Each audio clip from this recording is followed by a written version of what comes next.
Hey, welcome everyone. I want to thank everyone for coming back for our third day of operations. This is with the Rochester City School District. I'd like to call the Finance Committee meeting to order, and I'd ask the clerk to call the roll. Councilmember Evans. Present. Councilmember Harris. Councilmember Patterson. Here. Vice President Lightfoot. Present, ma'am. President Scott. Here.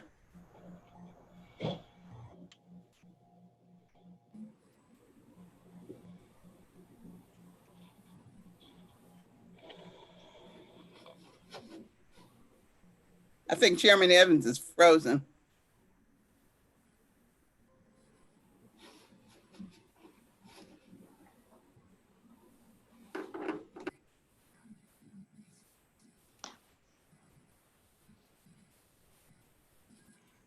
If that is the case, President Scott, would you like to take the lead? And I will try to reconnect him. Okay, I sent you his script as well, so you should have got it. Okay. So thank you all for being here. I don't know what happened there, President Okay, Scott. all right. I got kicked off. I don't know what happened there. I want to thank the superintendent and the members of the board for being here.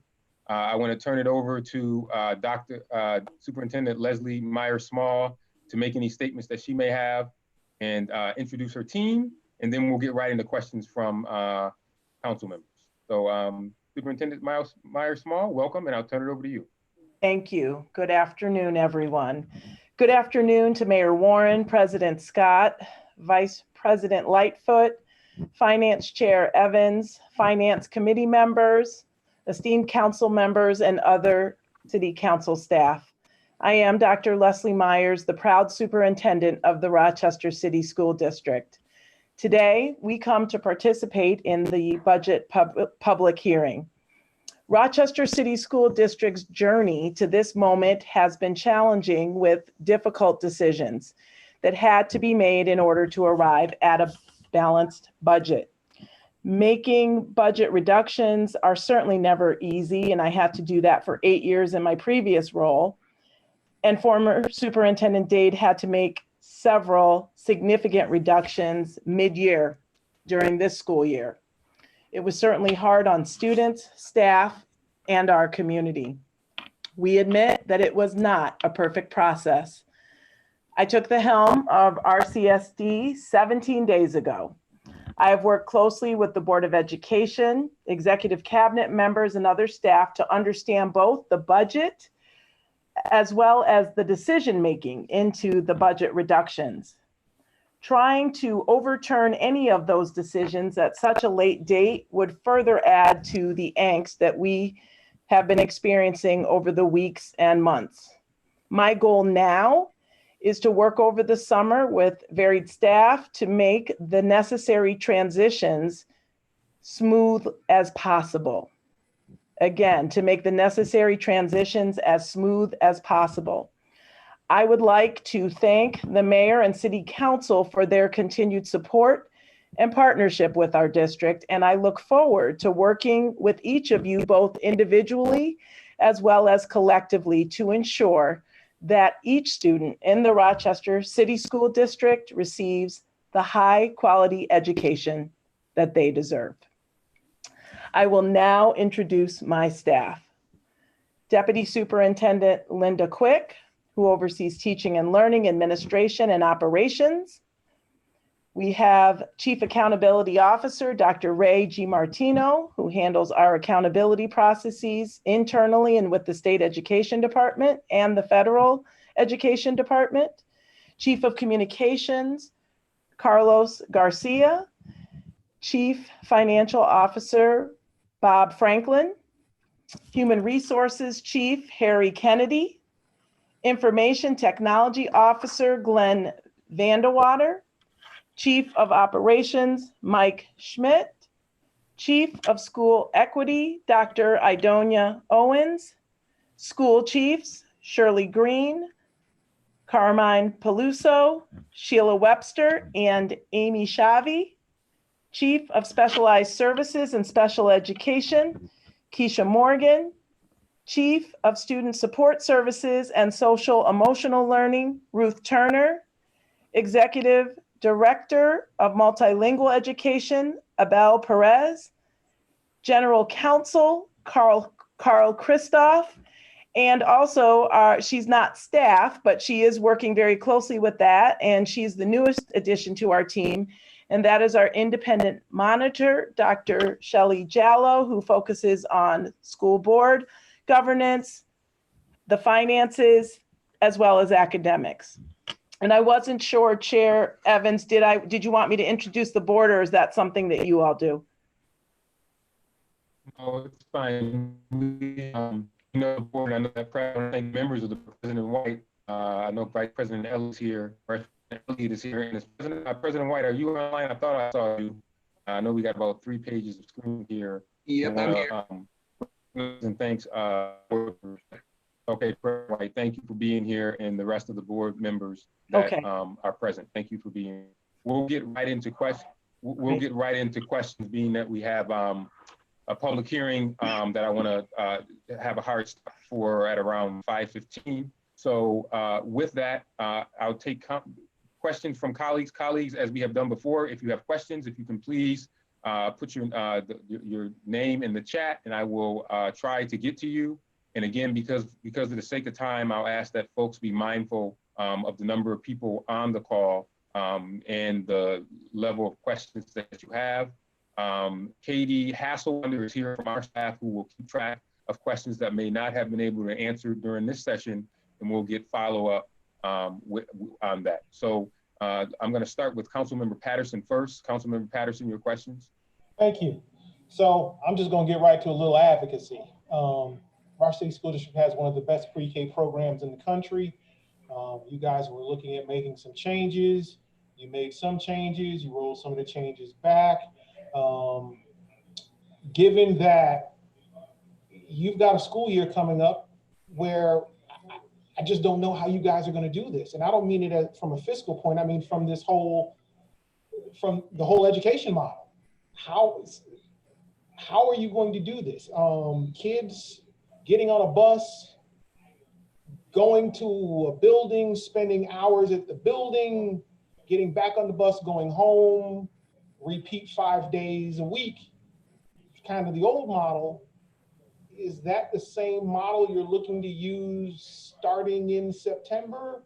And the reason why I'm kind of going there is that your distributed pre-K model seems to be designed for the current age and time that we're in. So I'm gonna just stop right there. Councilman Patterson, before we answer, are you referring to COVID, or are you just referring to the fact that we made transitions? Because I'm a little... Well, it's all, in my mind, it's all together.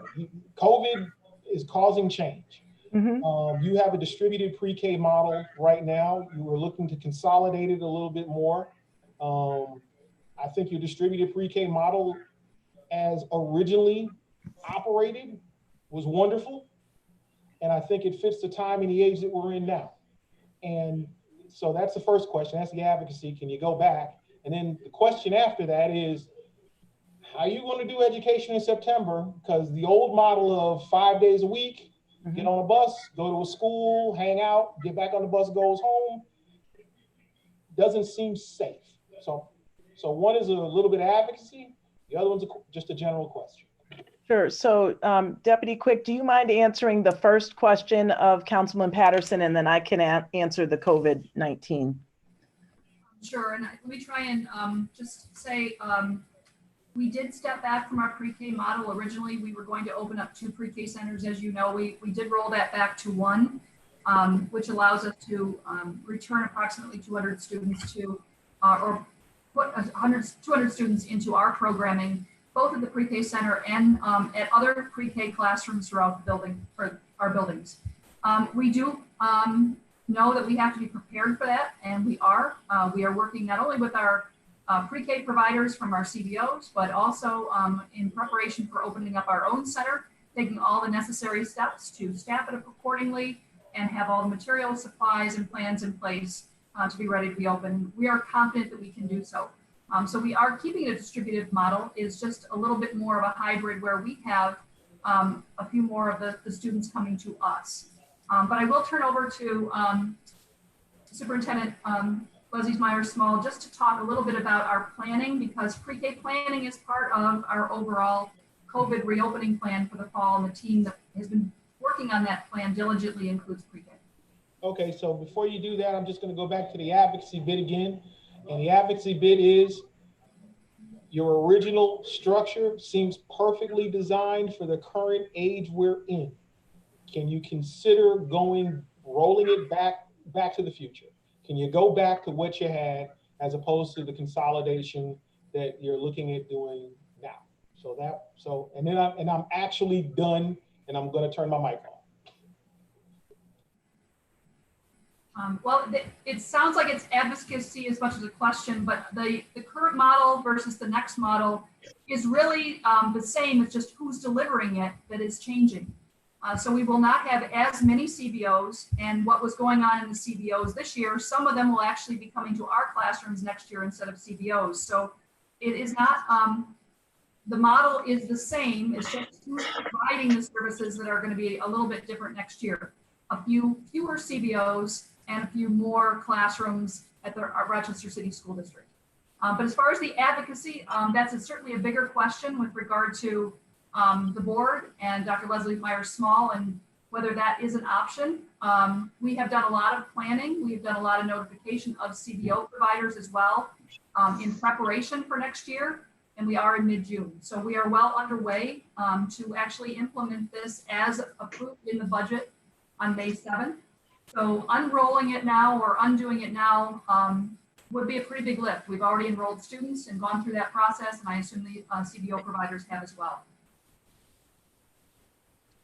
So as far as the COVID-19 planning, you know that this is constantly evolving and complex. We're right now in stage 2, right, or phase 2 rather, and education falls in phase 4. So certainly the driver of this is our governor, Governor Cuomo, but I'm on several task forces to try and get a sense. So like I'm with the big 5. So I talk to New York City and Buffalo, Syracuse, Yonkers about their planning. So we're getting input, but really there are 3 ways that we could return back to school in the fall. We could either continue with remote online learning, which I know is challenging, but we look to continue to fortify that under Glenn Vanderwater, our school chiefs and our principals. We're looking at fortifying that.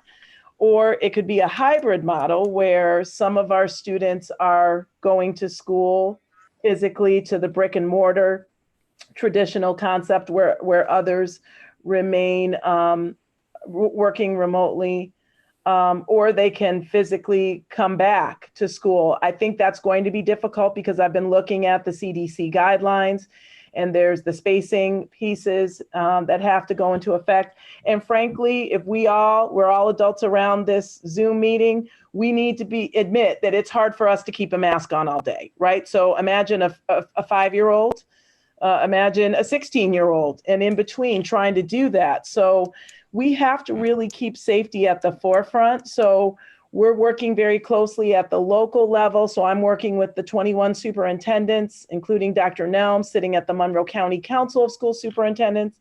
I'll be on that task force with County Exec Adam Bello. I'm working on a regional task force with the state level. That's like, if I had the answer to that, I would be a millionaire, a gazillionaire at this point, right? Going old school. So we're preparing for all of the different options, but really the trigger point for this is the governor and what decisions he makes. But we're preparing for all of those options. Okay, I thought I was done. Last question, I swear. Okay. Last question. Okay, so last question is attendance in the current model. Mm-hmm. How are kids participating? I mean, are you seeing? I imagine you're not getting comparable attendance to physical bodies and buildings, but what percentage of kids of the kids that have computers to participate? What percentage of them are regularly participating? I don't know, Glenn, if you're able to answer that while you're coming on, but I will say that we have a really good process in place. And this is where my previous role as assistant commissioner with the state ed department comes into place. This was something that we were very concerned about in making sure that our scholars, our students stay connected with school. So we were making requests of superintendents and their staff to ensure that they were checking in with students if they weren't logging in, or if they weren't coming to the food distribution sites, or they weren't showing up in Zoom rooms, that we're following up. And I know that that work has been led very carefully and very directly and purposefully under Ruth. Under Ruth. So, but Glenn, I don't know if you know the percentage of our students who are checking in or logging in. Yes, I'll tell you a little bit about what we're doing, then I'll defer to Deputy Superintendent Linda Quick, who really brought forth the requirement from New York State Department of Education. Before I start, I would also like to say thank you for the gift that is enabling us to drop down grade level bands to 5th and 4th grade. It's been amazing. We've been out there at the Edison campus, and the parents are just overwhelmed, and like it has been through our entire deployment, but it really means a lot to our school community and families. To answer the question specifically, I believe the last I checked, we were at 90% connection with our students. Every time a teacher reaches out, we've added a field within our Power School system, which is our student management system, that keeps track of student contact. And we have made contact with 90% of our students. And that's not just one-time contact, that's week to week. I'm not sure if Deputy Superintendent Linda Quick would like to talk a little bit about the regulation that came down from the State Education Department. Oh, and by the way, we also keep track through different modalities too. We can see Google Classroom launches, email, the numbers of emails that are going back and forth, total number of emails between staff and students, Zoom launches, and also access to our instructional technology software applications like Raz Kids or Lexia and things like that. But I'll turn it over to Deputy Superintendent Quick. Glenn, and I'll keep this very brief.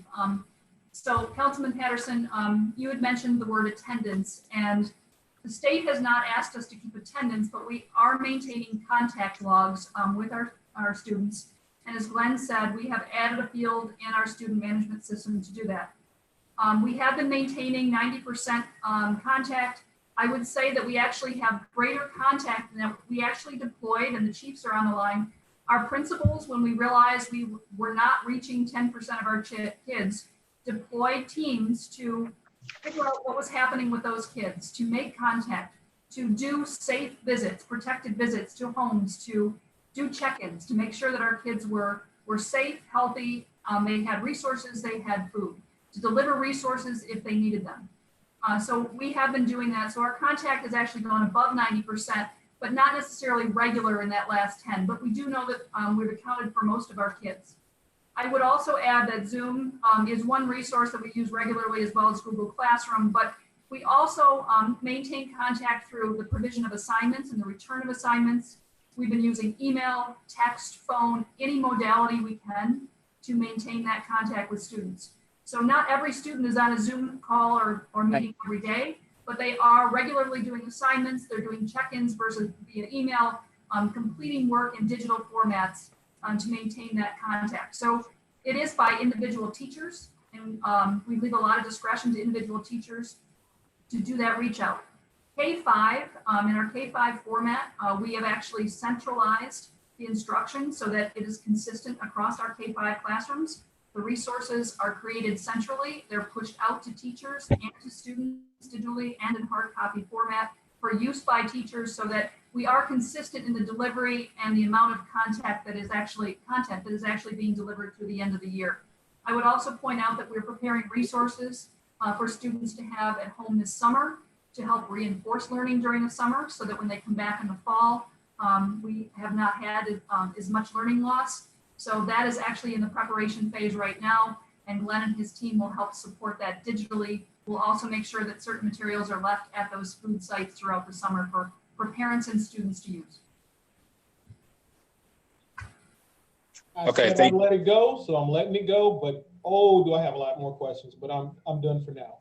All right, if you have more, we'll come back around. I just have a couple of questions. Mine are all directly related financially, and then I might have a couple of programmatic stuff. You know, we asked for a letter from the comptroller's office related to the overall budget, just so we could have a third-party review going on. And one of the things that they mentioned, well, first off, they said that this budget is obviously much better than the one last year as it relates to just overall structure and it being in balance. But they had a question about under budgeting on substitute teaching costs as well as charter school expenditures. Can you speak to that?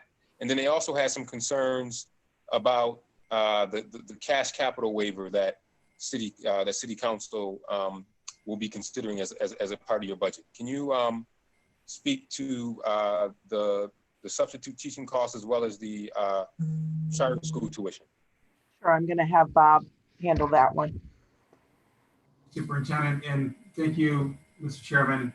Starting with the charter school tuition, the state comptroller believes we oversimplified the language in the Article 7 bill, which adjusted our payments to charter schools. And while we acquiesce that may be the case, we continue to assert that the overall charter school tuition budget is reasonable as presented in our budget, and there is a reason for that. We believe it is reasonable because in preparing this budget, we took a somewhat liberal view of our charter school enrollment growth, looking at the current levels of enrollment versus what we are proposing in this budget. It's just over a 7% increase in charter school enrollment. However, if you look back over the past several years, charter school enrollment, while it is still increasing, it is increasing at a declining rate. And specifically looking at the past 2-3 years, the growth in enrollment is closer to 5 to 6%. So if our budget were to actually mirror what the actual trends we're seeing, we believe we have roughly overestimated 75 to perhaps 150 students going to charter schools. And that in itself would effectively eliminate the dollar value that the comptroller believes is under budget. So based on that, we do assert that the overall appropriation is at least reasonable. And we agree that must be closely monitored. We have the opportunity to monitor that. We pay our charter schools estimated payments over the course of 6 payments throughout the year. Each charter school's billing to us is reviewed by our Office of Accountability, where they verify the enrollment and push back or challenge any billings where it appears the students have already returned to RCSD. We feel that is a pretty good process, and given that it happens 6 times throughout the year, gives us opportunity to effectively monitor our charter school expenses and give us a heads up on whether an appropriation adjustment will be necessary. Regarding substitute teacher costs, thank you. The state comptroller noted, and there's a little bit of good news in this reply. The state comptroller looked at our budgeted FTEs and our projected vacancy rates and came up with a number of filled positions, and then compared that to the budgeted FTEs and our anticipated vacancy rate. And in the report, they noted that we are at risk of employing 35 additional FTEs than what is accounted for in our budget. And while they noted that within our size of the district, 35 FTEs is certainly manageable, it will take close monitoring. We are confident that we have systems in place to deliver that close monitoring that's suggested.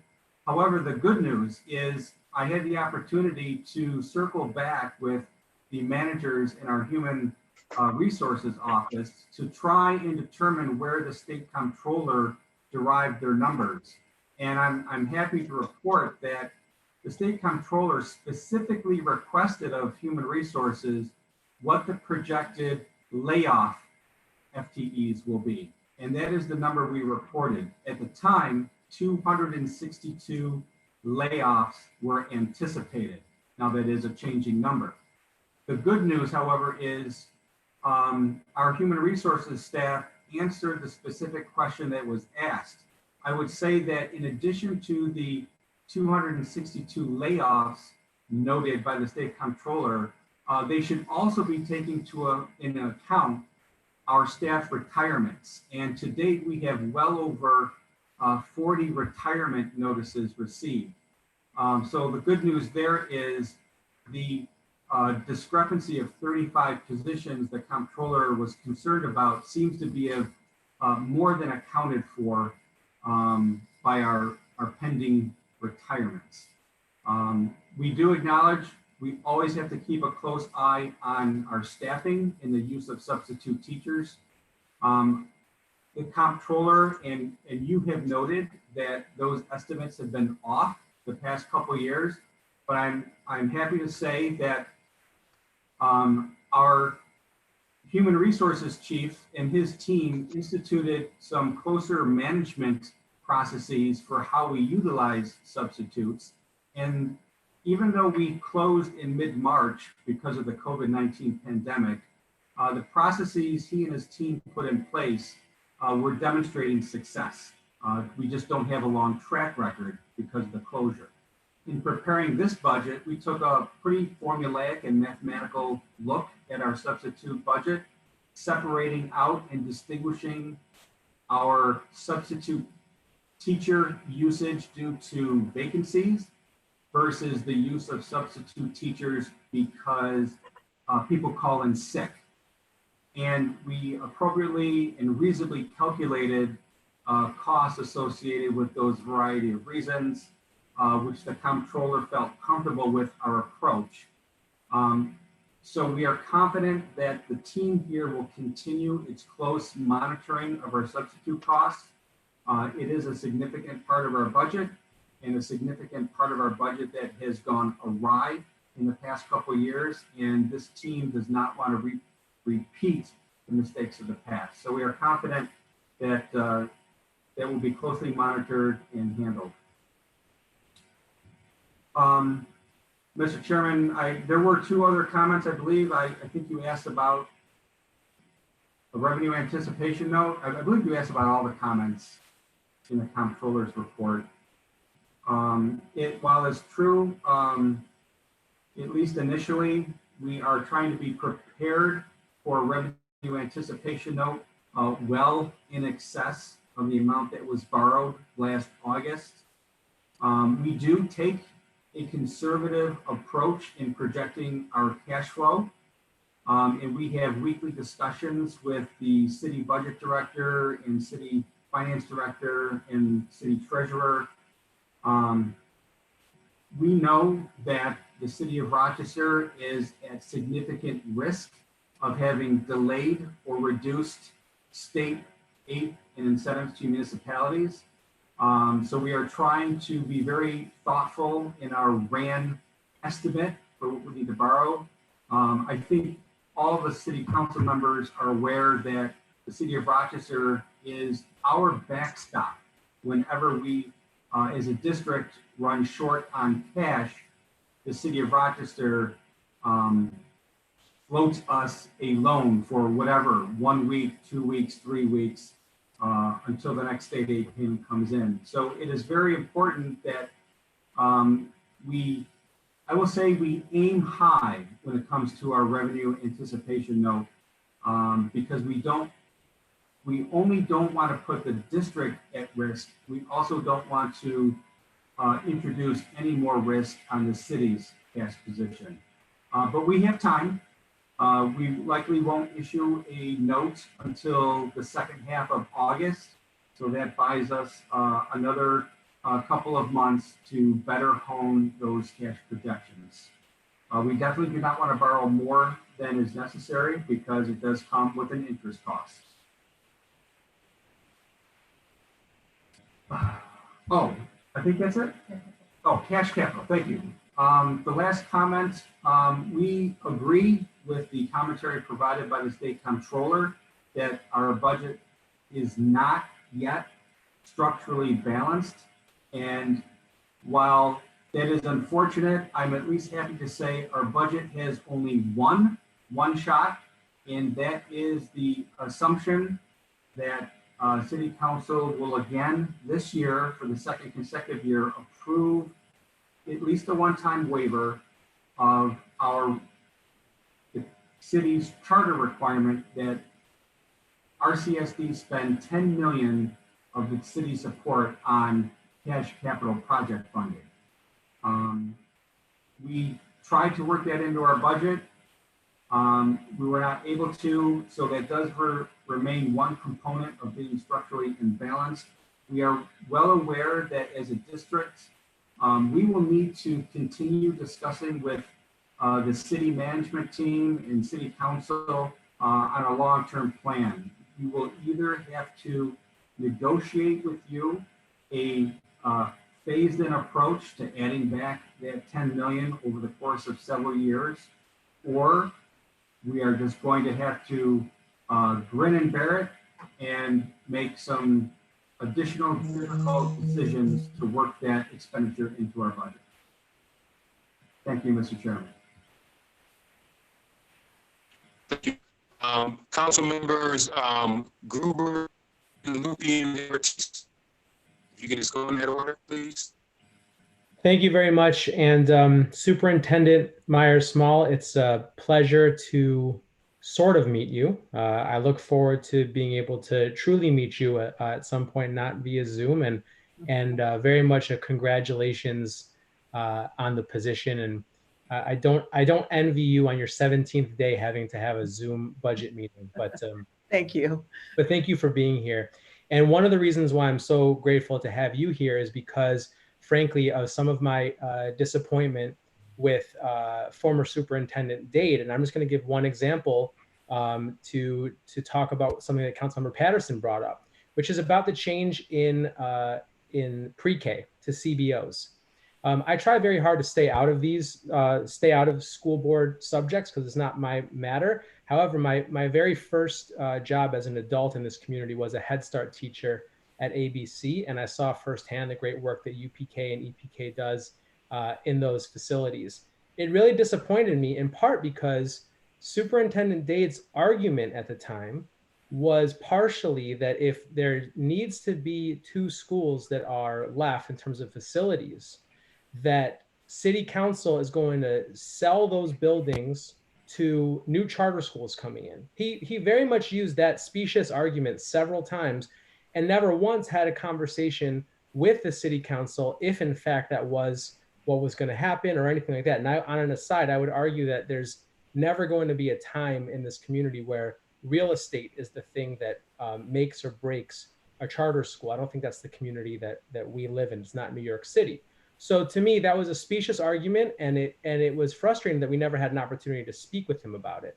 So I just kind of wanted to say that and ask for your tenure, if there are things like that come up and you think there's a way that City Council can be a support and not a hindrance, I would like to have those conversations. But that's kind of an editorial. The question now, I have 2 questions about that subject. One is, I'd love to see the final list of the CBOs that are losing their slots for pre-K. I don't believe we ever got the final list.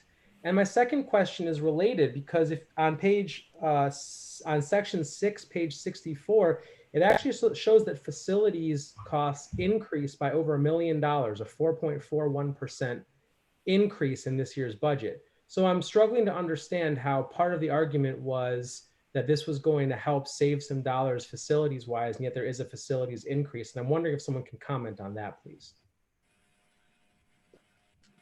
I think either Deputy Linda Quick or Bob would have to comment on that. Thank you, Superintendent, and through the chair. part of the increase in our facilities expenses relates to several of our buildings coming online after the completion of facilities modernization projects. As those schools have been modernized, it includes the installation of air conditioning, which they have never had before. And in all honesty, air conditioning is actually quite expensive to run. So those are actually new costs being introduced to the district for the first time. It is the majority of our increase in those facilities expenses. If Chief of Operations Mike Schmidt thinks I've left something out, please jump in. That's fine. I understand if air conditioning is the answer, that's the answer. I appreciate it, and I would love to see the final slots for the CBOs. I have other programmatic questions, but I'm assuming that we'll come back to those. I'll just ask one more kind of bigger question to you, Superintendent Myers-Small. I have to imagine that it is incredibly difficult and challenging to think through how to run a school year, despite all the other big unknowns like COVID, how to run a school year on a, somewhere close to a $930 million budget, of which you did not have a whole lot of time for input in. And I'm just wondering kind of philosophically, how you plan to do that, what your assumption is on budget modifications over the course of the year. And on top of that, if you've put any thought into the fact that I'm sure you have, but that there might be a significant reduction in state aid and how you would address that over the course of the school year. Well, thank you for that question, and it's a great one. One of the things just immediately hitting the ground is that we're putting more systems and structures in place. And if we're making requests in different areas and it's above and beyond what we currently have allocated, then I need to know, what are you reducing to make that happen, right? That's the first thing. But we're looking internally at everything. And are there additional savings that we can make? Are there ways that we can still provide quality, but not, but reduce, our finances? And we do have to start creating quote unquote savings accounts, right? Because we don't know what's going to come down yet due to COVID, and will we receive less state aid? So, the big question, I can't, again, not to use day 17 as an excuse, but that's the process that we're looking at. That's what we're looking at. How can we start saving?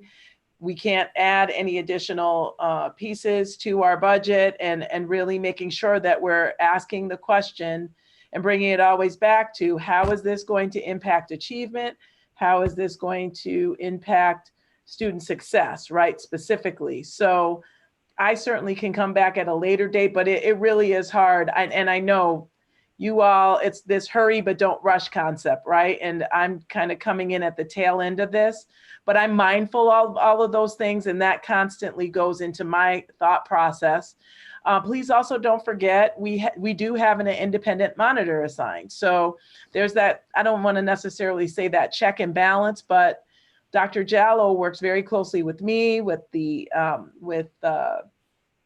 finances, all of the areas within the organization, to make sure that we're asking those thoughtful questions and that we have the appropriate systems and structures in place. So that's something that we already have thought about. We've started to make some adjustments in the way that we do things, and we'll continue to do that. I don't want that to sound super vague, but that's all I can really give you at this point. On day 17, that makes a lot of sense. Thank you for your answer. Congratulations again. Chairman Evans, I will get back in line. Thanks. Thank you. I want to recognize, is Dr. from school? Superintendent from East? I thought I saw him on screen earlier. Okay. Yeah, I had a quick question for him, but I'll come back to. Malik, I'm here. Oh, okay. Dr. Nelms, good to hear from you, sir. I almost called you Commissioner Evans for me. That's all right. No, I don't do that. They kicked me off the school board. They don't want me back.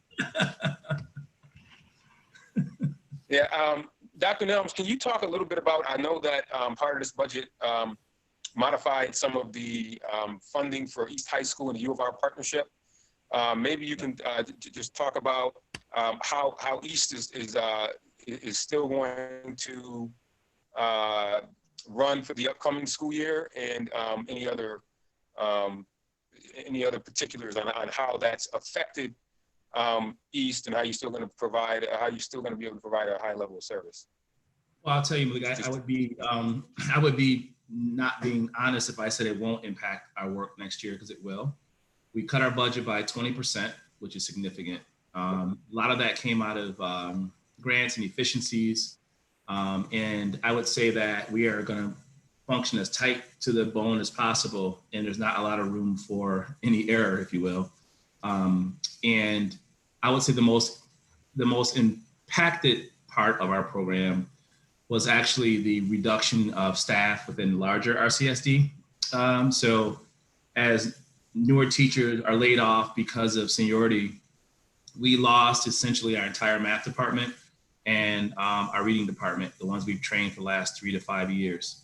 And so, and I say for reading, it's literally almost every reading teacher we had hired and trained the last 4 or 5 years, but we saw the most progress will now be replaced, and we would have to retrain individuals. In math, we lost the vast majority of our high school math team. I know with some recent adjustments, some of those teachers did come back. I want to say that Harry Kennedy and his team have been very open about the impacts of cuts, and being in lock and step with understanding that the impact on programs at times will cause great a negative impact on how we can progress. So I am really concerned going into next year with the almost all new reading teacher team from grades 6 through 9.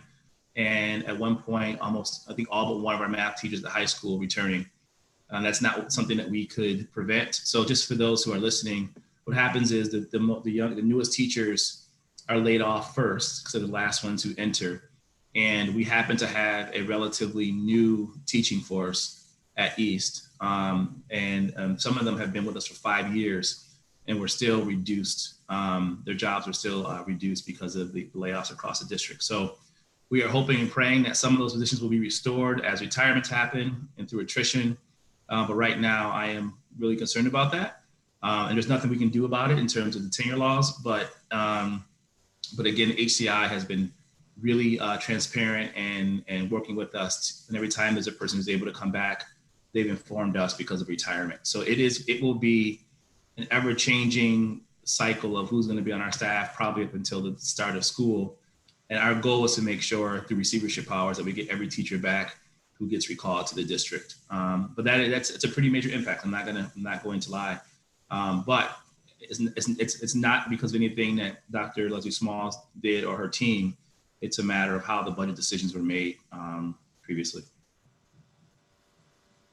Okay, thank you. And Councilmember Ortiz, and then Councilmember Lupian. Thank you very much. I have a couple of questions. The first one is, I think Mr. Franklin, you had talked about the FTEs and monitoring that closely. And I understand your answer of the 40 retirements that you've been notified about. But if you can you talk a little bit more about the actual process for monitoring and controls around this? Because obviously in the past, the controls were weak on there. So if you could please talk to us a little bit more specifically about the process of what those controls will look like. Certainly, through the chair, to the council member, and I may have to have our human capital chief, Harry Kennedy, tag team with me. On the position management side, we do have, as part of our ERP software system, PeopleSoft, we call it a PMAT, Position Management a function. So when we have a systematic process that when a school principal or program administrator is in need of additional staff, whether it's a new hire or in an increase in an FTE allocation for their particular school or program, they submit a request to increase their staffing, and that has to follow a strict approval process whereby the school principal or program administrator needs approval of their relevant school chief, the budget analyst to ensure that funding is available, the deputy superintendent, the chief financial officer, the chief of human resources, and then finally our superintendent's office. So there is a well-managed process whereby requesters have to justify and manage their additional staffing within the confines of their appropriation. When it comes to our use of substitute teachers, we do have another software product that is managed within our human resources office. I'm probably going to need our chief of the tag team with me here to better describe that. But we have met with him, myself and the budget director, twice in the past 6 months to monitor our use of substitutes. And obviously, this is before our COVID-19 closure. But at least we have a periodic process to meet and discuss the data that the Human Resources Office is producing around substitutes. So are is that process and software you described different than what was available before? The process for requesting additional staffing was always in our PeopleSoft programming. I would say that what has augmented that system is more thoughtful approval process than what existed before. The software around the specific request and acquisition of substitute teachers is a new product and a new processes managed within our Human Resources Office. And this is Harry Kennedy. I'm the Chief of Human Resources. I'd just like to add to what Bob has just shared. One of the major things that we did to reduce the sub costs this year is, well, first of all, let me back up. The number one reason for sub usage is vacancies, okay? So one of the things that we immediately did was to do what's called a true up. And true ups basically allow us to really staff to the student ratios. And for a while, we have not been doing that on a regular basis or a persistent basis. So what was critical is to do the true up to basically eliminate the vacancies and to reduce some of the spend. In addition to that, we did several other things of which included, again, the monitoring is critical, right? Because it's like, if you don't watch this number every day or sometimes twice a day, and the usage tends to get out of control. So that was a critical component of that as well. We also did some additional things, whereas we instituted, per the contract, the opportunity to say that if we identified patterns of the buildings where we're having teachers, let's just say that had a consistent pattern of taking off, let's say Thursday, Friday, and Monday, we said that no, they'd have to basically submit what's called a CPI or a doctor's excuse that would limit that type of behavior. So those are some of the critical things that we've done. And again, as Bob stated, with the factor of COVID, it has caused us to show what I would consider to be a considerable amount of reduction in sub spend, but still there's a way to go. Okay, thank you. And I have one other question, and I guess I'll get back in line here. But my other question is around the changes that you have made to your bilingual education program and services. It's my understanding that with the removal of the language academy, changing of RIA, and some other things, that the loss of a position for the multilingual director position, a letter was sent from the Bilingual Education Council and their legal representation that essentially the changes that have been made to the bilingual program were in violation of the bylaws and the memorandum that was signed last May. Can you please comment on what is happening and what discussions are occurring to potentially rectify the situation? So we have a meeting, I can answer that. We have a meeting scheduled for Monday. I think there's a little bit of confusion there because I'm trying to figure out that bilingual, the signed document, because we've gone through with law, we don't have that. The only document that I have was the original document in 72, and then the last time it was signed was by former Superintendent Vargas. So that's the very first thing that I'm trying to clarify. I was told there was something signed last May, but we don't have that. So that's one of the things that I just need to take a look at.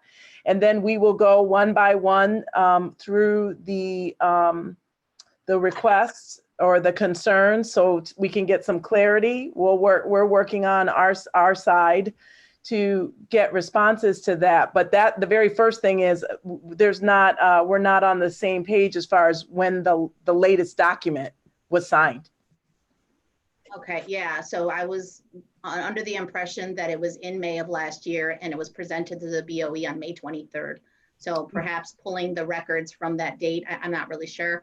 We actually did that, and with the last one that we have signed was by Superintendent Vargas. Okay, all right, obviously you're trying, I'll see if I can get a copy Sure. of that as well. And then there was also a request, so what does the timing on that look like? Because obviously we're having to vote on a budget very soon here, and what is the sense of urgency here in trying to figure this out? Well, again, without having that document to see, if we have some discrepancies there, we're making all of the arrangements to transition the students, and I want to have that conversation with the Bilingual Education Council so they can understand what we're doing. Certainly, we'll need to figure out how to move forward if there is a more current document, but the most recent document I have that we're not in violation of, the latest iteration that I have. Right, but do you have a time scheduled to meet with them? Yes, Monday. Okay, all right. Monday, Thank you. Monday, June at 5, we're at 5 p.m. Okay, and was the district staff present at their meeting yesterday? There was a request that the district staff be present at their next meeting, June 9th, which was yesterday. I shared with one of the signatories on that and said we had a board meeting that we needed to have all of our staff, including myself, we had a finance committee meeting, so no. And they were fine with pushing it off until Monday. Okay, all right. If we can get an update as soon as you have that and what the path forward looks like, I'd greatly appreciate that. Absolutely. All right, Malik, I'll get back in line, but that's it for the moment. Okay, thank you. Council Member Lupien. Hi, Superintendent. My question is kind of going back to when we were talking about attendance and how to track that while kids are not in school. Is it possible to get all the data around that? How many kids are contacted per week, or assignments turned in versus assigned, and then any data on the platform logins with like Zern and Rad's kids broken down by grade? Sure, I don't think that's a difficult. We'll get you what we can get and what we're tracking. Okay. Yes. Thank you. Second question is around the distance learning. Has there been any thought into apps for cell phones? Because a lot of kids, that I used to be a long-term sub, by the way. A lot of the kids that I worked with, everybody had a cell phone, but maybe not necessarily a computer, and just having to work with my own kids, it's kind of impossible even to do some of the apps unless you're on a computer, or some of the programs. So just wondering if that was something that's being thought of. Glenn, do you mind answering? Sure. So some of our software, instructional software, is app friendly for phones. I can provide a list specifically which apps are. App development is with everything that we're pushing out through our learning management system and Google Docs, along with professional development, ongoing professional development for teachers. App development would be difficult for us to do at this time without purchasing an already developed product. But I can get you all of that information. the Google environment does also have some friendly areas that students can engage in there also. Thank you. You're welcome. And let's see. I guess I don't know if this section is the right section to ask this in, but it's a You can ask any questions you want, Oh, okay. because we're doing the whole budget for the sake of time. So go ahead. Oh, okay, got it. Okay. So in terms of the school resource officers, you know, it seems like a chicken and egg here. If city council votes on the budget as is, then we're invalidating the school district budget. What happens to the money allocated for those 7 SROs in the RCSD budget should that happen? And specifically, you know, I'd like to put in my plug, you know, is it possible for them to go to social workers and rock restorative? So we've been talking about that, and I can have Mike chime in with me as well. We certainly are prepared to make the transition with SSOs. One of the things, Councilwoman Lupien, though, is that we don't want to spend all the money either, too. Remember, I've got to start creating that savings account. So I don't want to sacrifice any type of programming. I've been working with Ruth Turner because I still don't have a sense of what the ratios are for all of our counseling and social work support. And so I wouldn't necessarily be overly quick to say we need more social workers right now. I'm certainly open to looking at that. But we need to, I need to have a really clear understanding of where we are with that, with ratios. And I know for counseling support, the ratios are recommended by the American School Counseling Association are 1 to 250. And my understanding is that our ratios are much lower than that. And I know we can say that the needs of our students are greater than the national average, but that's something that I certainly would take under consideration, but I'm not necessarily quick to transfer and spend that money. Sure. That kind of leads into the next question, which is, given that we're maybe in a distance learning environment through the fall, what does social work and rock restorative look like in that environment? It actually, I'll have Ruth take this one, but I want to start it by saying that it has been really, really powerful to see not only given everything that's happened over the past few weeks, rather relative to the murder of George Floyd, we've actually had socially distanced in-person sites for students if they're coming for the food distribution. And if students indicate that they want some support, we still have that in place. And that was set up by Chief Turner. We do have Zoom rooms that are set up where students are participating in those. We also have, and it just slipped my mind, we have, you know, we're doing kind of those welfare check-ins to make sure those students that we're not hearing from, we're socially distancing, but we're actually doing some home visits. But we also have to realize, and I actually participated in one Monday night, we're doing a check-in. We have to make sure we have check-in connects for staff too, because this isn't just impacting our children. Our adults are struggling. They're missing their students. They're missing the contact. And so that support is being provided as well. But I'll let Chief Turner fill in the rest. No, that was pretty comprehensive, Okay. Superintendent. Just to underscore, we are providing those same supports and process circle using virtual Zoom, Microsoft Teams, and different avenues to get to staff and students.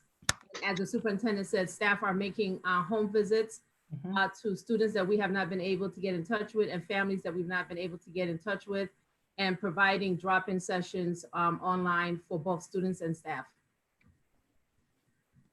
Thank you. Yeah, I'm glad you brought up the point about the teachers, because in terms of rock restorative, I think that that's something that is really powerful with students, but it's also really needed between teachers in terms of solving conflicts. And it's, you know, something that's, kids are really, they can perceive a lot. And when there's, you know, beef between staff Sure. For, long-term interactions that are strained, the kids pick it up. And, just to throw that out there, if there's any possibility to expand rock restorative into, staff environments, that would be wonderful. Thank you. All right, thank you. I'm going to move on to President Scott, please. Yes, thank you. I want to go back to a question or comments from Mr. Kennedy. We were very concerned at what was shown in the audits, the reports that we got about the overspending due to under budgeting. And of course, one of those areas did have to do with substitutes. Now you said that you're going to be doing true ups and it had not been done on a regular basis and that monitoring was critical. But nothing you said really is any different than what you would normally have done. You're saying you're going to do it now. And I just need to get a better idea of why it wasn't done. So if we know why it wasn't done before, we could have a little more confidence in whether or not it'll be done now. You're muted, Harry. You're muted. I'm sorry about that. And again, what I would share with you is that when Terry Day did come in, I can tell you that under the previous direction of our superintendent, true ups were really not considered to be a priority. Okay. Terry believed, as I believe, that in order to truly eliminate and reduce your sub costs, you definitely have to put a focus on staffing to student ratios. And unfortunately, that was not a philosophy of previous superintendents. So that's what I can share with you, that was the focus that Terry had directed, not only myself, but as school chiefs. He also directed that they need to change their thought process relative to how subs are used in the building.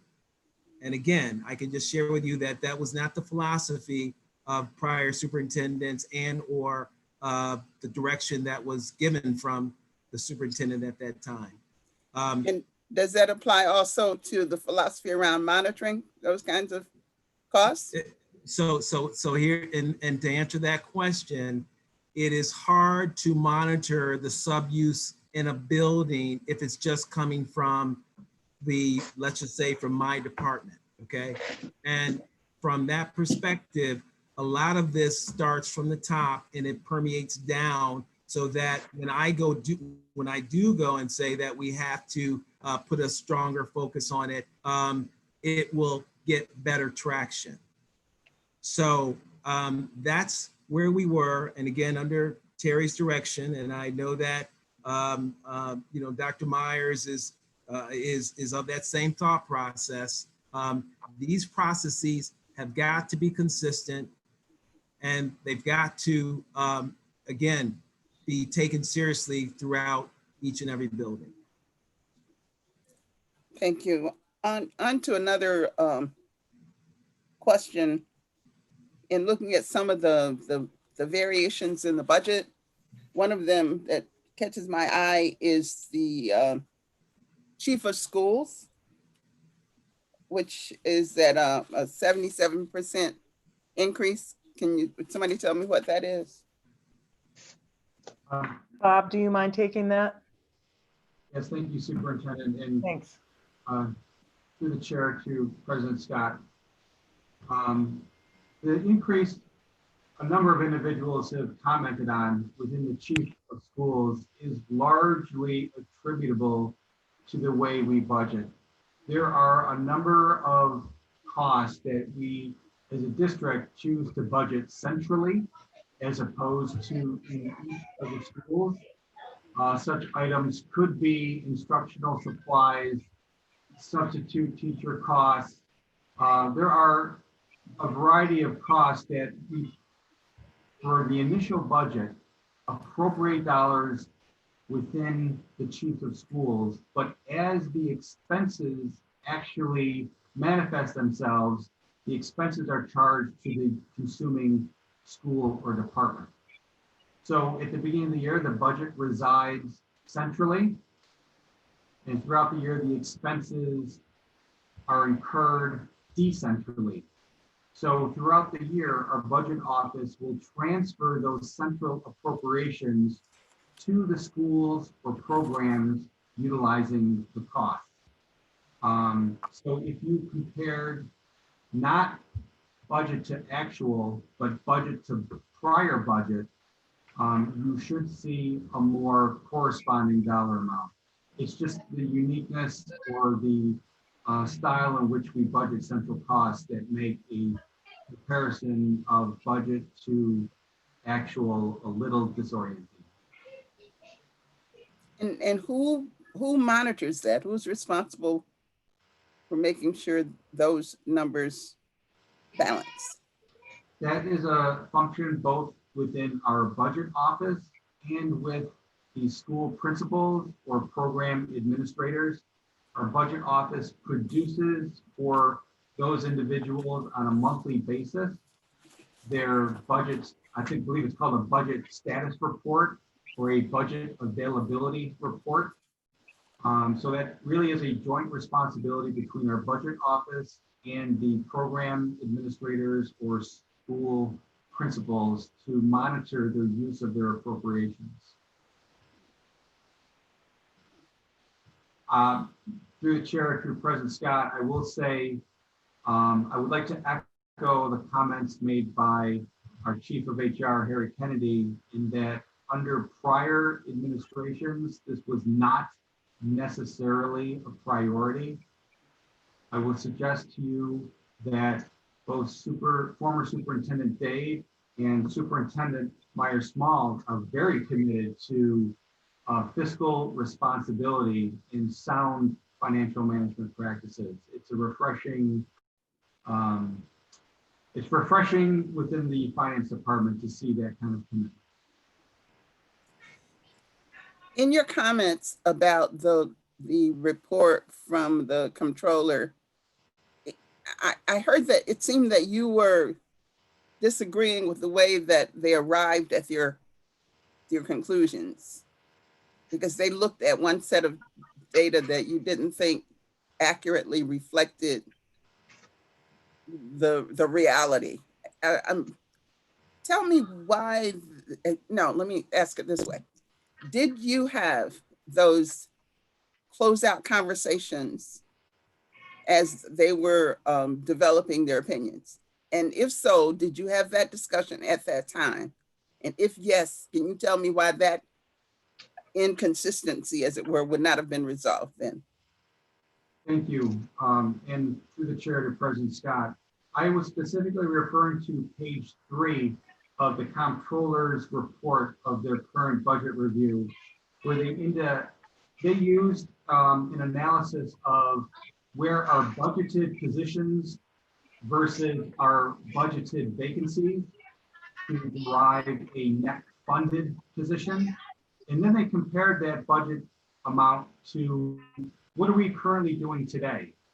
And looking at our filled positions today, less a projected reduction in force to derive where our net funded positions will be. And they noticed that our budget had 35 fewer positions than where we stand today, less the reduction in force.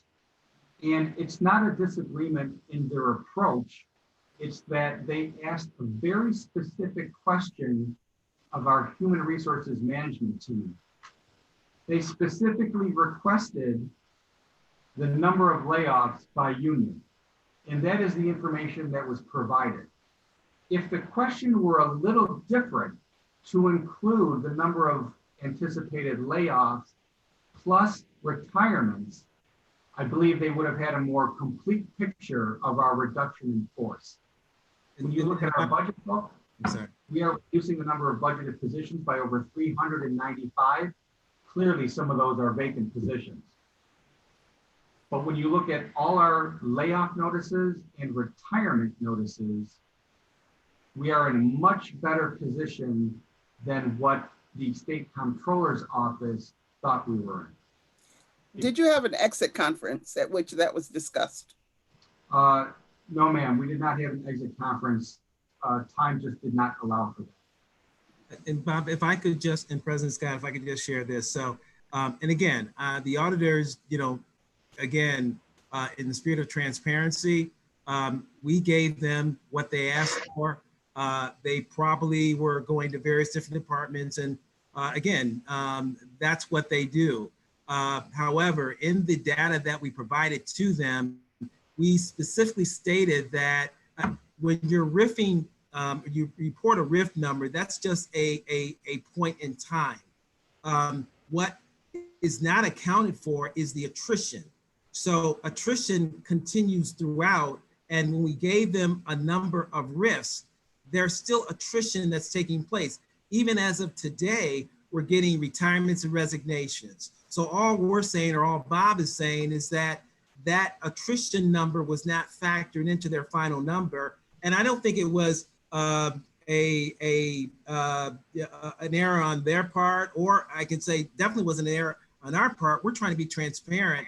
They asked for a set of numbers. We gave them that set of numbers. And in that document that we gave them, we specifically stated that this does not account for retirements and resignations. And so that's where that was. Okay, well, I'm sure they're familiar with the concept of and the impact of attrition, that you can't necessarily put a solid number on it because it does change. So just every day. Still makes me a little. Yeah.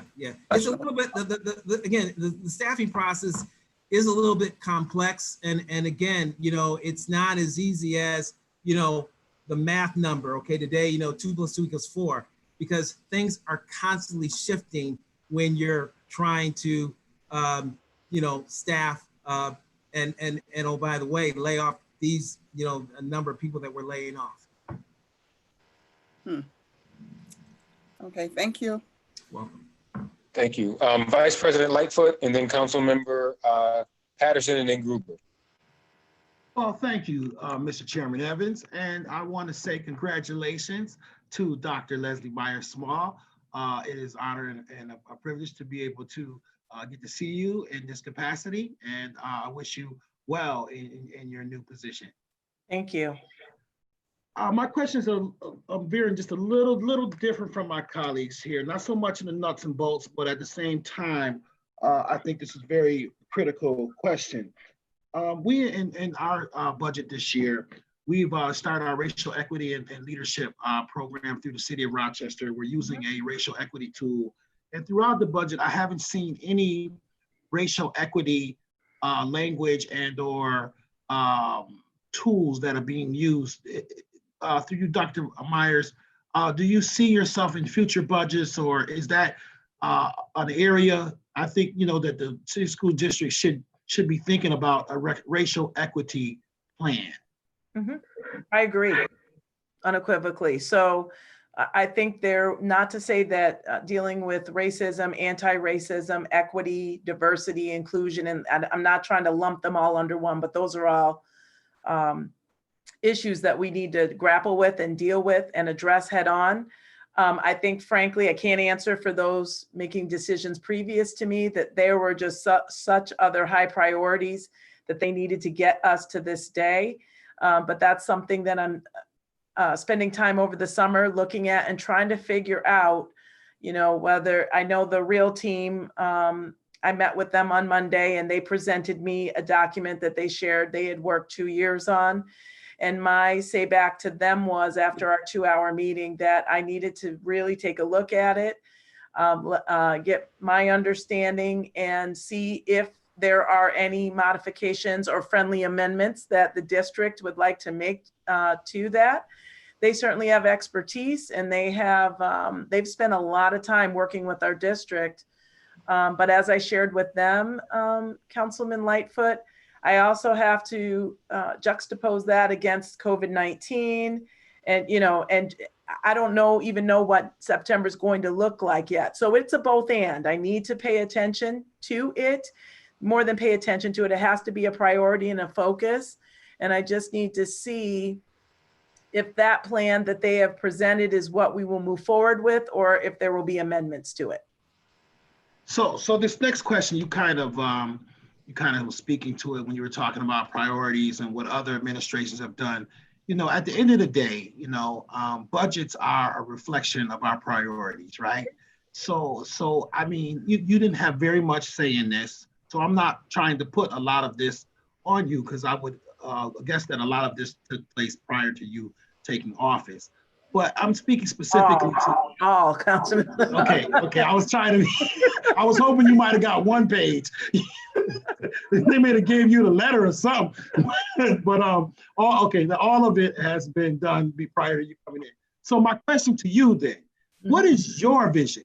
And I'm not looking, like the number one priority for if this was your budget, and what would be your number one priority, and how would you plan to achieve that? Then That's a loaded question. I'm so sorry. You want me to take up the rest of the meeting? No, that's why I said I just asked. This is a soliloquy right here, or a monologue. Right. I mean, because you know what, it's about academic achievement, right? And our scholars meeting with success at the end of each marking period, at the end of each semester, at the end of each year, and then they graduate, right, ready to go on to that next level. But there's so much embedded within that. We want our students to feel physically and emotionally safe in our schools. We want our students to experience the full complement of what elementary, middle school, or high school is. But what determines the quality of a school really is what folks move into a community or decide to not move in is the district academically sound and provides that full complement of an academic repertoire. So, my focus, and you'll see as we continue to move forward, is it has to be on academics. It has to be on moving that needle.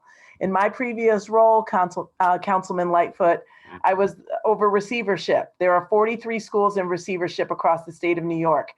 14 of those schools were in Rochester, right? So 25% of my portfolio was right here. And so that means that Rochester, our school district, had 25% of the lowest performing schools in the state of New York. That's just not acceptable, right? And I'm not pointing fingers or faulting anyone, but we really have to have that emphasis and that laser-like focus on academics. But then there's the other caveats underneath. But if you ask me for the one, it has to be academics and academic achievement. All right, my last, thank you so much. My last question, because ultimately I think oftentimes we back into these budgets, right? Mm-hmm. And we look at, the nuts and bolts of them, but oftentimes we need to ask the real questions of where are the priorities of the people, who are leading? Because ultimately I think where the priorities are where the money goes. So, I'm glad to hear that your priorities are number one are around academics. I too share that with you. My last question is, there is a state monitor, correct? Correct. Okay, now in your table of organization, where hypothetically would that state monitor fall? Are you saying my org chart? That's correct. Where do they fall? Like, who do they answer directly? Are they communicating directly with you, directly with the board, directly with the state? How does that relationship look? So if you were to do an org chart, we don't have the state education department on there, but Dr. Jallo reports directly to the Commissioner of Education. That's it. That's the hierarchy. What is nice about the relationship that we've already established is that it's a joint partnership. So she is regularly working with the Board of Education. So she attends all board meetings, both public and in executive session. So that's on the board side. On the side of me as the superintendent, she sits in on all major meetings. So that involves executive cabinet, one-on-one meetings, staffing, everything that is really a major decision or even minor she's involved with. And so she would be, she works side by side. So it's a thought partner. We bounce ideas off of one another. And she's frankly pushed my thinking. You know, as the superintendent, you think you know a lot and you have great ideas, but it's nice to have somebody. And I've likened Dr. Jallo to on Who Wants to Be a Millionaire, like a phone a friend. Like if you get stuck, right, or you just need a little help to you think you know the answer, but you need just to to be assured. She helps me with research and just pushing me. So she's not, I mean, she really isn't on the Rochester org chart because ours is set up with students and families at the top, then the Board of Education, then the superintendent, and then so on and so forth. She has dotted lines and curved pathways to different folks in the organization, but she does report directly right now to Interim Commissioner, Tahoe. Thank you. Okay, thank you. Thank you. And I like Who Wants to Be a Millionaire, so I'll have to get to know Dr. Jallo, and I'll call her if I'm on the show. So I hope she knows a lot about, like, you know, military history and that type of stuff, because I'm not good in that area. Let me move on to Councilmember Gruber and then Councilmember Patterson. Okay. Thank you very much, Chairman Evans. And I would agree with VP Lightfoot about the demonstration of values in the budget. And that's why, you know, the question I asked you before, Superintendent Myers-Small, is really about how, I mean, this cannot be a document of your values. It's not possible for it to be. It's your predecessor. And that's why there's three particular programs that, two of which are being cut, one of which I think is being stabilized. I just want to kind of ask your opinion about it and what's coming next. The first is the Rochester International Academy. Obviously, we're seeing some major changes there. On a quick aside, I think certainly one of the most damaging things of the Trump administration has been the way they have completely blocked new Americans and refugees from coming into our country. But I can say with certainty that I hope that changes this year and that we do start to see some more refugees coming in. So I'm wondering if that were the case, what would the school district be able to do to accommodate? And for the students that are being moved elsewhere, it's hard to track the ESL changes happening with what's happening with the academy there. So can you give me a little bit of info on that?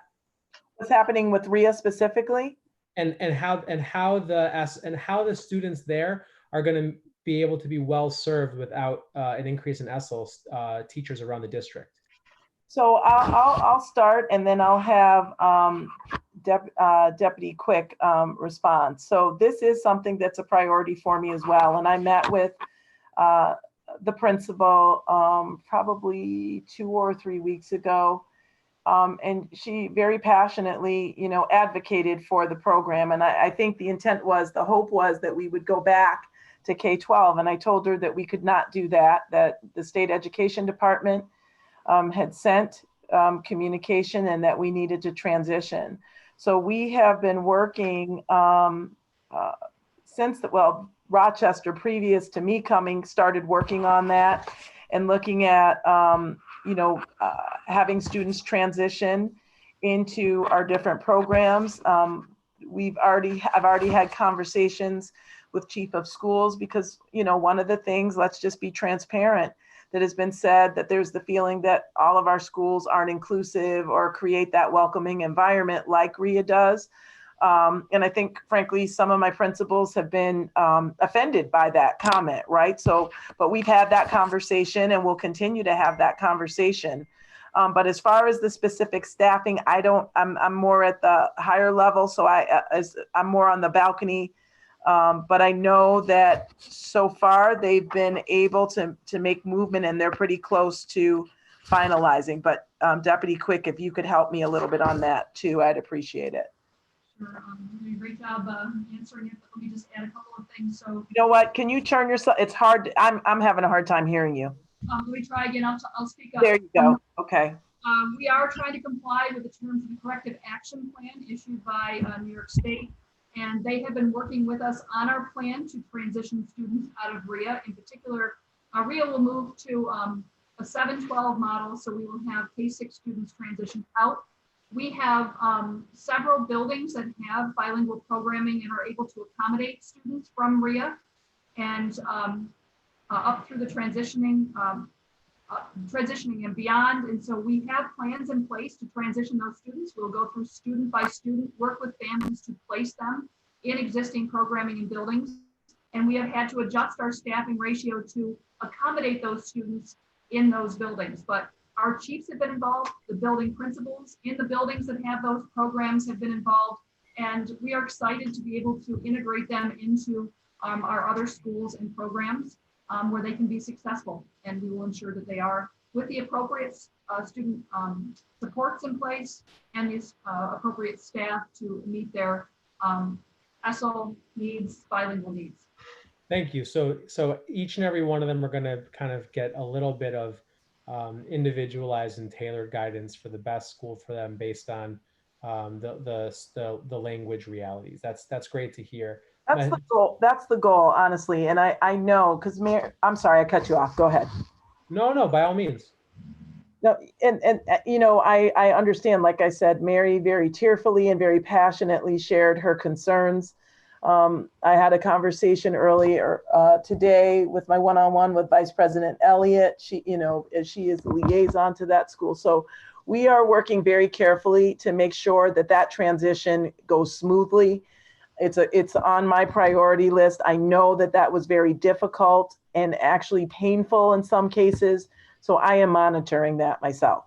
Thank you. I hope that the next program I discussed, there's going to be a similar answer, and that would be the interim health agency. I actually received a lot of, there was a lot of advocacy from parents and faculty at that school. And I didn't realize the specificity of the students and the mental health challenges that those particular students have. And it just seems like it seems like all the students and parents are very happy there, which is a really wonderful thing. And kudos to the staff for making that happen. How do you begin to integrate those folks into other schools without adding significantly more resources to them? Sure. So I'm going to ask Deputy Quick and actually Chief Dr. Shirley Green. They've been working, I believe, is it Sheila? Chief? Webster, who I believe is also on. Sheila. Okay. So if you guys could tag team. I'll start by answering that. Very similar to RIA. We have transition plans that we will implement. You transition students out and in. So the transitioning out building has to work with the transitioning in to make sure that we're successful. Parents are a part of that process. So we meet with parents and students to assess their needs and then to find the programming and supports to make them successful. We have had to adjust our staffing at All City, which will accommodate several of the students coming out of Young Mothers and Interim Health. Students will also have the opportunity to attend their home school if that's their choosing, and the supports will follow them to that building as well if that's their choice. And I'm going to look at Chief Webster to see if she is on the call. I think she is. Yeah, I am here. Good afternoon, everybody. So I would concur with Deputy Quick's information in regard to the plan and add a piece that I think is important. The All City team is extremely willing and caring and ready to embrace the students that would like to attend there. And they are equipped to be a transition school. So they have a lot of human capital that has been very supportive of students from all walks of life who have transition needs. So they are prepared, and student placement is working this week. They're making individual calls to about 61 students on that list between grades 8 and 12. Students who express the interest in attending All City will be provided the opportunity to meet individually with the principal, followed by a plan that will be written specifically for them, and continued meetings with the parents so that there's agreement. And they will be given the opportunity to join the All City family. And lastly, the All City team is also working diligently to find ways to be able to build relationships and opportunities with the students that choose to come to All City over the summer. Thank you very much. I appreciate the time and thought you all put into both of those, and obviously sad cuts. Hopefully, each and every one of those families is supportive of the process. My last question for you, Superintendent. Last year, the biggest issue that we had the biggest issue that we discussed back and forth as a council was related to community schools, and it seems as though there's been some kind of stabilization of community schools in this year's budget with that nice chart you all provided. I'm just wondering your personal perspective, opinions on community schools, and if it's something that you're hoping to grow or keep as is moving forward. Mm-hmm. So Kelly Briggs, who oversees community schools down at central office, and I'm just so excited that I know people's names now. So, but she invited me probably about a week and a half ago to actually speak to all of our community schools coordinators, and I reaffirmed my commitment and my support of that of our community schools. I think one of the things that we're just going to have to look at is and I'm going to push this constantly. You're going to hear this from me ad nauseum. We need to ensure that what we are doing has direct impact on student outcomes, student achievement, and their social emotional health, right? So one of the things that I'm just going to say is that we need to look at this very carefully in Rochester. There are a lot of sacred cows, right, that we have. I'm not saying community schools is one, but I have to have a laser-like focus with my team on every single thing that we do to make sure that it has impact and make sure we're not just doing things that are nice to do or that we like to do, but that really have definitive impact. And so that's something that we'll be looking at over time. That is so important. So and if you really look at the research and the best practice relative to community schools, it does talk about that it has direct connection to making sure that our earliest learners are prepared, that the needle on academic achievement moves in the right direction, that parents and families feel included in the schools, and there's other principles there. So we need to make sure that we are fulfilling the expectations that are included in what's articulated in best practices relative to community schools. Thank you. Okay, Councilmember Patterson quickly, and then Councilmember Ortiz, did you have a last question also? Yes, I do. Okay, so Councilmember Patterson and then Ortiz. Okay. And then I'm gonna land the plane. Okay, a couple of quick ones. So first one, our school district opting in for the in-person summer programming for special ed students? We just had our first meeting on Monday. Remember that that executive order came out over the weekend. Right. So Chief Keisha Morgan, or Dr. Morgan, reviewed with us in depth. There are 4 options that we are looking at. It was very comprehensive, and I want to publicly thank her in front of everyone. She did a really nice job, and then we batted some ideas back and forth. So we have not made a final decision as of yet, Councilman Patterson, but that's on the docket. We're looking at that. I will tell you though, I just continue to be concerned, and we had this conversation very passionately on was it Tuesday, Keisha? Okay, thank you. These days are running together because they're so long.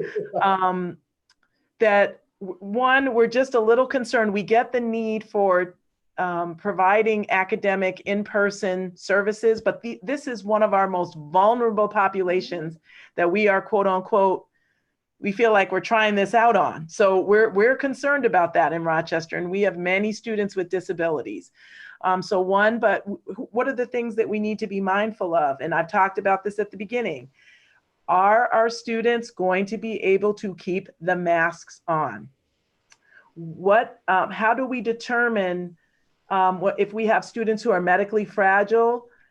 And COVID, one of the first things they say is that if you have underlying medical conditions, that you need to really be mindful of interacting with folks. So how do we determine as educators the extent of that underlying medical condition with our students? How do I know if Keisha, who has maybe 2 conditions as opposed to Dr. Jallo, who has 1, like, how do we determine that? So that makes us nervous. What if we do have someone who is diagnosed with COVID? Does that shut down just that classroom, or how do we ensure that there's containment? Does that shut summer school down and then we don't have a backup in place? So there are so many unknowns for me and my team. But we did look at could we socially distance appropriately, what that would look like. But then again, I don't want to have finances dictate everything, but it does dictate everything. That drives up our transportation costs. That means we're going to have more staff. Are we able to just have students maybe come in and get their related services, OT, PT, things like that? Or do we continue with the online remote? But, we're a little frustrated. I mean, it comes in almost mid-June and summer school starts July 6th, right? So the proverbial ball is in our court, but our bottom line is really safety for our students and our staff. But we've not made a final decision as of yet. I don't know, Keisha, if you wanted to add anything. Good afternoon, council members. Superintendent, you certainly summed it up. The only thing I might add is that we are still awaiting SED guidance, right? Guidance from New York State Ed. And we did get some additional guidance from the Department of Health late yesterday afternoon, and it spoke of independent schools starting with that face-to-face in-person instruction as opposed to public school settings. So we're analyzing what that means. We're waiting on SED guidance around that and the implications of that. So there was some additional guidance that came out from the Department of Health late yesterday around independent schools, and the city school district wouldn't fall in that category. So we're unpacking that. And Councilman Patterson, what makes the executive order interesting, it says school districts may, right? So, right. Right. Well, that whole body of analysis goes to your fall thinking too. So good luck with that. Thank you. So back to one of my earlier questions around attendance. I really don't feel that y'all answered the question. And help me if I'm wrong. When we think of attendance in New York State, it's built upon the 180-day model, 5 days a week, X number of weeks a year. And so when we say, what's the attendance for a school, we can go, okay, it's 83%, and we all kind of think we know what that means, or 90%. We kind of know what that means. But in this current model, it seems as though your answer was, well, we make contact. Well, okay. So if our current model of attendance is built around, 180 days, X number of weeks, X number of hours per day, what is your new concept of attendance? Because, if a kid signs in for an hour, I don't think any of us are going to say that that's a day equivalent to a kid being in a classroom for 6 hours. But what does this mean? So with all due respect, you're applying a brick and mortar attendance philosophy to remote learning. So philosophy, right. So that's the first piece. So we, and we have students doing all types of things. There's not a one size fits all approach in our district. So we may have some students, for example, that aren't necessarily logging in, but they're doing some lessons on YouTube or some other platform like that. So they don't necessarily have to log in. We have some students because we've made the Wi-Fi and the hotspots and the Chromebooks available, but some of our students really are doing this, right? So we're following up with that. So it's hard to apply kind of a uniform or consistent process to say, well, we have 98% attendance or 50% attendance, because there are so many different modes of instructional delivery. our key thing, Councilman Patterson, is to ensure that we are connecting with our students, that our teachers, our administrators, and other staff are checking in with our students to see where they are, but it's not a perfect system. I would be lying to you if I said it was, but we're doing our best to make sure that to the best of our ability, students are getting content, that they are logging in, that they're getting the information, but we can't apply the traditional brick and mortar attendance formula to this. And doctor, I'm willing to throw that out. I bring that up because that is the basis of understanding that we have. Yep. But at the same time, so that means then, so here's where I'm coming from. Y'all are getting ready to spend $927 million to educate our children. Mm-hmm. In the past model, this school district didn't do that successfully with them coming to the school as much as you could get them to come to the school and sitting in front of the teacher as much as you could get them to sit in front of the teacher. And now you're asking us, the entire community, to say, okay, there's a new thing going on and we're going to be better at this new thing than we were at the old thing. And I'm sorry, doctor, I have to doubt you. And I don't, well, I it's not about you personally, because you just we're not saying that we're doing it better. Well, I don't think we're saying that. Okay, but help me understand what you're going to do, because these are the poorest, these are some of the poorest people in the state. Our kids are some of the poorest kids in the state. My kids are school district graduates. I'm a school district graduate. There's a bunch of the council members of the school district graduates. Sure. We're not opposed to the school district. We're in favor of you. We love y'all. We're on your side. But my thing is, how are you what's the plan for really educating our kids and assessing them and helping them make that steady, regular process in this new crazy environment that nobody was planning for, in February. Nobody was thinking this in February, but here we are now. So I ask you, what are y'all doing now? And I get, okay, well, we're doing a lot of different things, but how are you assessing them? How are you tracking their growth and their development? How do we, how do you say that a kid who's in the we'll go farther up. How do you say that a kid who's in the 6th grade now has done enough work to be considered a 7th grader next year? And what does that even mean? Councilman Patterson, that actually is a much longer response. We developed a continuity of education plan that was submitted that's differentiated by level. We have developed that internally, but I just have to reiterate, one, we never said that we were doing it better than we were before. I just want to be clear with that. And number two, this is a new normal. We've said that about everything with COVID. And for me to try and even defend or say we have arrived, we haven't. We are constantly learning as we're going. I don't want to lump us in with but every school district is grappling with that. The Big Five are grappling with that. My 20 colleagues across the county are grappling with that. Even our more affluent districts, they are still struggling with this. And so I'm working very closely with Glenn through IMNT. We're working on fortifying. We're going out and we're seeing what other districts are doing. I'm working with the Council of Great Cities, those superintendents down in Chicago or Atlanta, et cetera, across the state. But this is a struggle. We know that the research is saying that just with our students being out from March to June, that there is going to be, just like we talk about the summer slide, that there's going to be a gap. So we have to get prepared for that. And we are preparing for that. But, with all due respect, we're going to have some difficulty, and we're doing our best to minimize that difficulty or those challenges, those gaps. All right, thanks. And sorry, Councilmember Patterson, I'm gonna have to cut. That's fine. I'm gonna have to cut you off because I want to try to get 2 more quick questions in. Councilmember Ortiz and President Scott, did you all have 2 quick questions?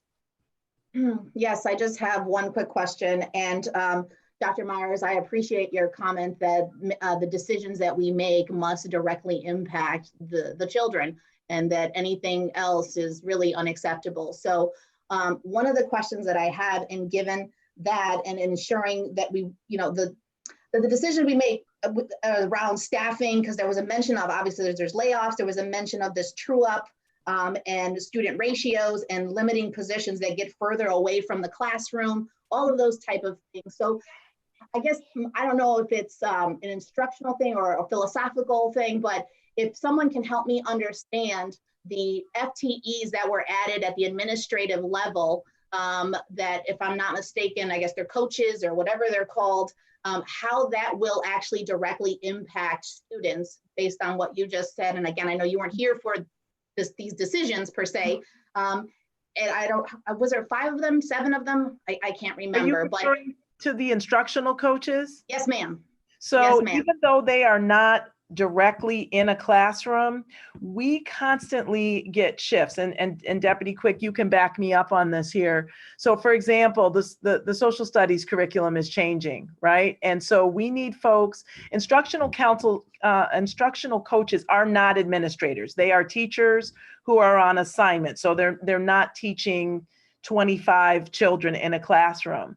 But when we're talking about these changes and we're talking about making these shifts, if you look at the research, and if you even just look at the fact that a teacher is going to be more accepting of those changes if somebody who's just been in the classroom, as opposed to an administrator who maybe hasn't taught in many, many, many years.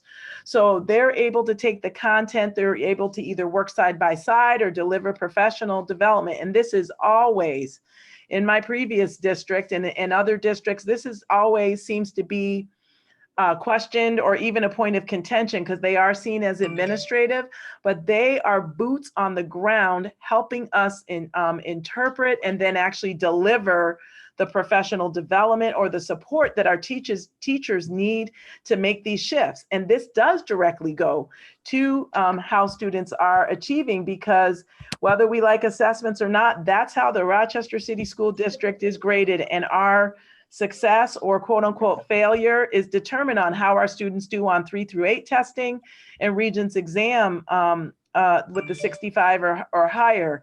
So these folks are really boots on the ground, working side by side, either individually or in small groups or in large groups to help interpret that information. I don't know, Deputy Quick, if you wanted to add to that.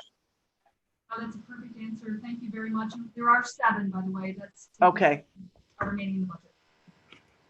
All right, well, I appreciate that. I think that, I guess, given the climate and the budget, so as far, again, I don't have it in front of me, but it's my understanding that these are 6-figure positions. And if I'm not correct, then please correct me. But in light of the deficits and the fact that there are folks being laid off and all of these other things, that we're all being asked to reconsider things on the fly. And I think that that is something for sure to continue to monitor of whether or not, I hear what you're saying of whether it really is necessary at the end of the day. I'm not sure if others have received messages, but I've received messages directly from teachers that say that really the instructional coaches as they are currently presented or proposed, if you will, are something that they do not feel that they need. Again, you know, I'll take this for what it's worth, but given the deficits that we have, ensuring that resources directly get into the classroom, having more teachers, so on and so forth, seems perhaps to be a better spend, but again, philosophical question. So noted, I understand. Thank you. Okay, last question. President Scott, did you have a last question? I do. Okay. Dr. Myers-Small, I didn't say welcome. Thank you. We're inviting you into the bull ring. So I want to know, are you asking us to approve a structurally imbalanced budget? Now I'm asking a question to which I know the answer, but I just want to hear from you, because the way I see it, it looks like your budget is not balanced. You're asking for a $10 million loan against capital expense, but the law says that you have to present a budget that balances your operating expenses with your operating revenue. But you can't do that apparently unless we waive $10 million operating costs. So that means your budget is not structurally balanced. So you want us to approve an imbalanced budget? Well, I think it's approving a budget that has some certain assumptions that are built into it. You might the assumption is that we'll waive the $10 million. Yes, ma'am. Yeah, but that's not operating revenue. It's like, so we're still, and this is the 2nd year in a row. So it's still an structurally imbalanced budget. Bob, is there anything else you want to add to that? Thank you, Superintendent and President Scott. I believe I did comment that we do agree with the perception and the commentary of the state comptroller that we lack structural balance to the tune of $10 million. President Scott, please, with all due respect, this is a big ask, and in all sincerity, I am asking as a superintendent and deputy superintendent, and the entire team is asking City Council to grant us this waiver. Within the past 11 months, we trimmed $152 million out of a $927 million budget. We have gone far beyond any administration, I bet, in the city of Rochester's history or the city school district's history. So with all due respect, we please sincerely request City Council to grant us this waiver and buy us 1 year to address how to work that spending back in. But this is actually the second year this request has been made. Yes, ma'am, it is. And we do not take that lightly. I have to say that we face the same fiscal realities that the city of Rochester faces, in that the state of New York, it has no money, and they are looking at making reductions to you and to our aid structures. And I don't know what else to say, but we need this waiver. Okay, all right, thank you. Thank you. All right, thank you. I'm going to call this hearing to a close because we have a public hearing that we need to get to that starts at 5:30. I want to thank Dr. Leslie Meyer-Small and her team for being here. I want to thank the members of the Board of Education for being here, and also the members of Rochester City Council, as well as the mayor's team. Leading up to this budget, we did have 2 other conversations with the board. I hope that we can continue those conversations as we continue to go forward. With that, if there is no other business to come before the Rochester City Council Finance Committee, we are adjourned. And again, I thank you all for attending. Thank you. Thank you. Thank you.